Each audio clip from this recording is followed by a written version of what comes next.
Hello, you wonderful and mythical unicorn. Welcome back to the Collective Practice Podcast. I'm Lauren Spalding, and this is a podcast for mental health entrepreneurs. And we talk about business, clinical skills, and our own mental health here. Today, I want to talk a little bit about mindset and our own mental health as we branch out into being business owners. Now, it is no secret that gender discrimination and race discrimination exists in our very capitalist world. And oftentimes, as business owners, when we hit financial mindset walls, it is because of a message we received about money throughout our life and throughout our career. And so I want to talk about 5 mind blocks that might be coming up for you around your business that might need to be unpacked more, and recognizing how discriminatory actions and negative messages have shaped that belief, because that's going to be a really big first step into acknowledging that new self-awareness and committing to change, committing to reform that belief in a way that works for you and works for your business. So the first mind block you might have is that you can't manage money. And you may not experience this as like a really shameful thought of, oh, I just can't do it. But instead, you might think about little actions that you do or do not do that might be rooted in a belief that you can't manage money. So maybe you refuse to have a budget. Maybe you keep saying, when I'm more further down the line and making more money, I'll budget. Or maybe you do have a budget, but you never look at it. Maybe you're financial avoidant. Maybe you manage money with a partner who is a less discriminated against gender, and you notice that you default to that partner's suggestions or opinions or decisions around money. Whatever it is, it's rooted in a false belief that you aren't capable, and that's not going to help you as a business owner. So it's worth unpacking and processing the experience you have around money so that you can set yourself up for better financial success. Number 2, you think it's wrong or it feels kind of gross to address money with your clients. Now, I've seen this happen a lot in our field where there are cisgender men who are therapists and feel no issue with raising their rates. They feel no issue with having late cancel fees, and they feel no issue with hounding down their clients until they get that money paid.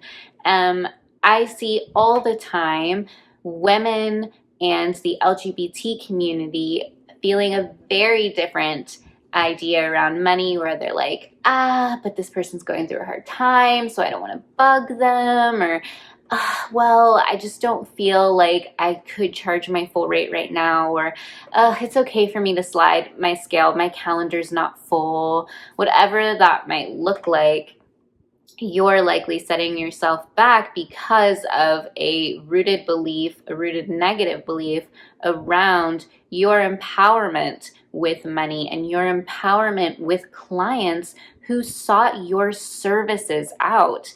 They did not seek out a friend. They did not seek out a mentor. They sought out a licensed therapist, and you deserve to be paid your worth. But if you've got roadblocks in the way of that, it's going to be really hard to create a sustainable business and to create financial growth in that sustainable business. Number 3, you think it's out of reach to make 6 figures in your business. Oh my goodness, the amount of talented and amazing therapists I meet who don't believe that they're going to make 6 figures in their lifetime as a therapist astounds me, because we should be striving for more. And that doesn't mean you're not a helper. That doesn't mean you're not compassionate and empathic to your clients' experiences. It does not mean that it's all about the money. But By gaining confidence that you can have financial growth in your business is going to allow you to gain confidence for future goals. And if those future goals involve supporting other therapists, like you want to be a consultant or a supervisor or a professor, you are going to have a negative impact on those people if you have negative beliefs around your worth when it comes to your salary. I mean, I was an intern, I was an associate, and I had intern and associate friends, and we would talk about supervisors that we had or supervisors that we know. And it's kind of sad the amount of supervisors who have very pessimistic viewpoints on practice building or very jaded viewpoints on business building and actually cause a disservice to their interns who are aspiring for certain goals or certain business development in their career. And I don't think that it should be that way. I think there are other helping professions that help people and serve people and still make great money so that they can then offer more services, i.e., doctors, dentists, physical therapists.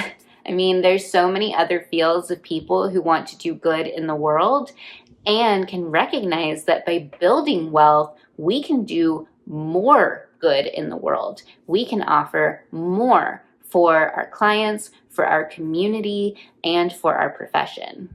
Now, number 4 and 5 aren't so much about beliefs, but more about behaviors that you might be engaging in because of those beliefs. Number 4, you learn from cisgender men. When we seek out books or resources around building business, oftentimes those are the authors that pop up. Those are the consultants that pop up. And then the second tier, especially in the therapy world, is cisgender white women. Our field is majority cisgendered white women.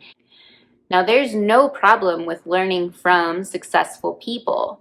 But if you are coming into those circles and you're feeling dismissed or disregarded or disrespected, you should not be learning from those people. You should be learning from people who relate to your identity and your experience. So for me, when I started learning about business and building my private practice, I specifically sought out women of color to learn from because I wanted to see my voice and I wanted to see people with similar past, similar beliefs, similar limitations, finding success and building that success in a way that felt really good and really aligned with my own values and my own beliefs.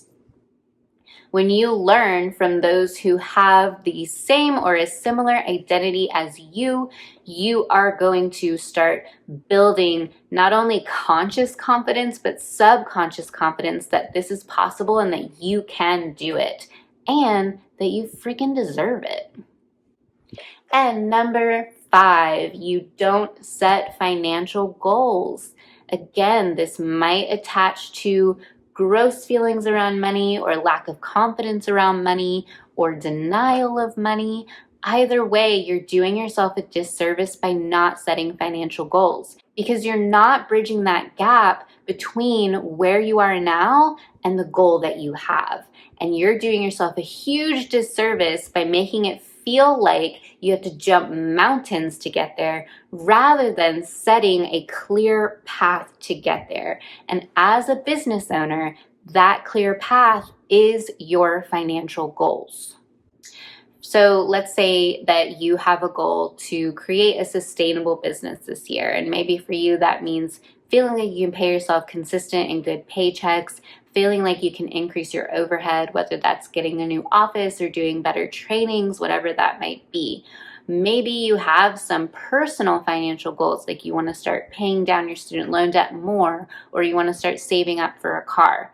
Whatever those goals might be, if if you don't create financial goals in your business, then you aren't creating the stepping stones to actually get there. And instead, you're going to be in a more reactive space with your business, and you could be actually harming your business rather than helping yourself reach those goals. For example, if I want to create a sustainable business, pay myself fairly, and I want to feel financial freedom and feel like I don't have to fill up my calendar too much to reach those goals, let's say I land on a financial goal of, I want to make 6 figures this year. That's my financial goal.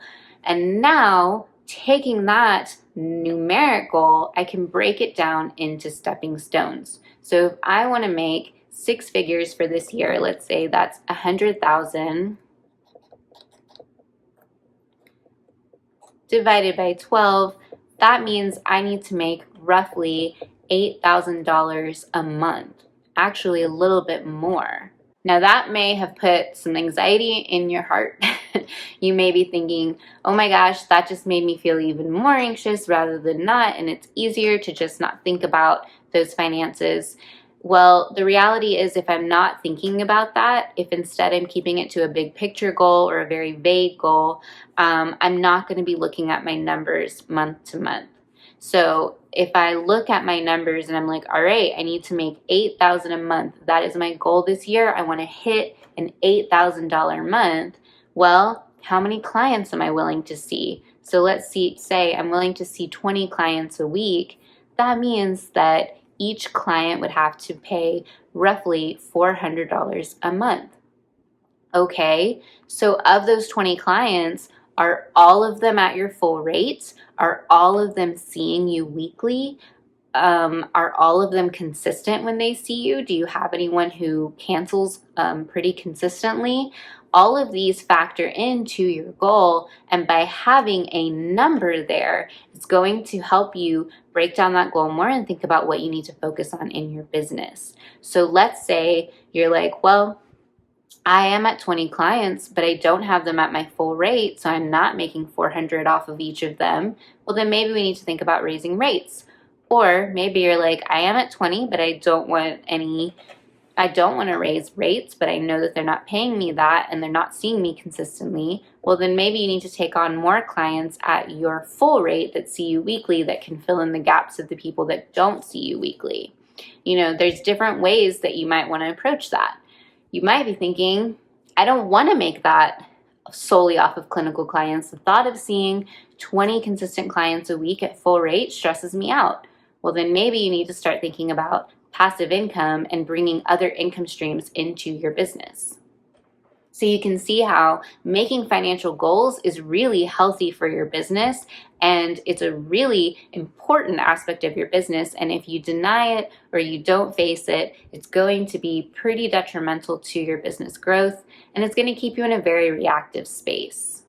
So this episode is just more to start bringing some self-awareness around your money beliefs, and I want you to explore where those money beliefs came from, and if it is someone who has impacted you negatively in the future, how can you get the power back? Because they do not deserve to have any influence on your life anymore, because you deserve to be a successful and profitable business owner. You have really amazing talents and gifts to bring to the mental health field, and you don't deserve for someone else to hold you back, even when that someone else is someone in your head saying, no, you don't need that. No, you can't do that. We need to address those things. We need to talk to those inner parts and help them get on board with this idea of being a private practice owner. Well, that's everything I have for you today. Thank you so much for spending some time with me.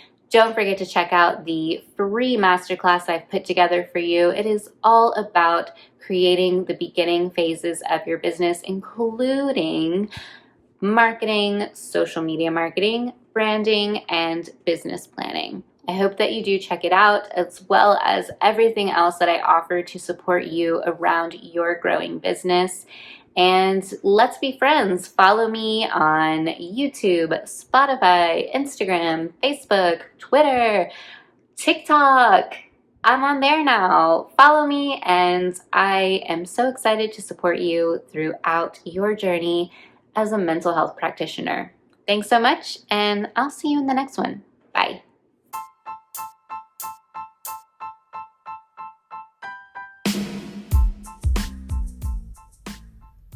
As we wind down from this episode, take a moment to reflect on your key takeaways. How can you care for your business and yourself this week? Don't forget, you are awesome and worthy of a hugely successful career. I hope to help you and support you along the way. I'll see you in the Collective Practice Facebook group and in the masterclass. Visit laurenspalding.co for more details. Talk to you soon, friend.